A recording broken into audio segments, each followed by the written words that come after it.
新闻头家先来关心风台卡努，伫今仔下晡已经变做中度风台。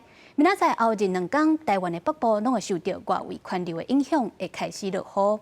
到拜三开始，西南气流嘛影响到中南部，水汽会变较高。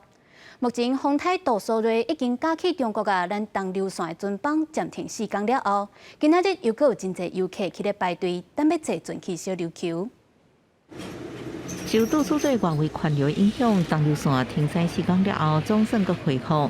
早起人是摆甲长乐路看无到尾流，拢是要去小琉球的游客。刚好遇到台风嘛，就突然这样，然后全部都延后一天这样。我已经演了3次了，我就跟他拼了，就一定要过去就对了。码头边要你清理风台过境了后物件，要未少民生物资，准备要运去小琉球。航运业者评估应管了后，决定搁恢复来驶，按过船来乘客也是应感受到海价真明显。今天评估下来，浪高1.5公尺是适合开航。那因为前面有停航4天，所以基本上要来玩的游客都已经选择改期或者是延期。真是看今日有人骑啊，看因为不得洗，我都已经无。第6号风台卡努伫30下晡增强成做中度风台。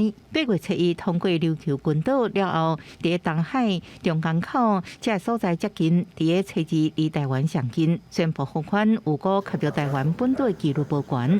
不过卡努车2、车3可能带动西南气流的发展，为中南部地区带来较侪水汽。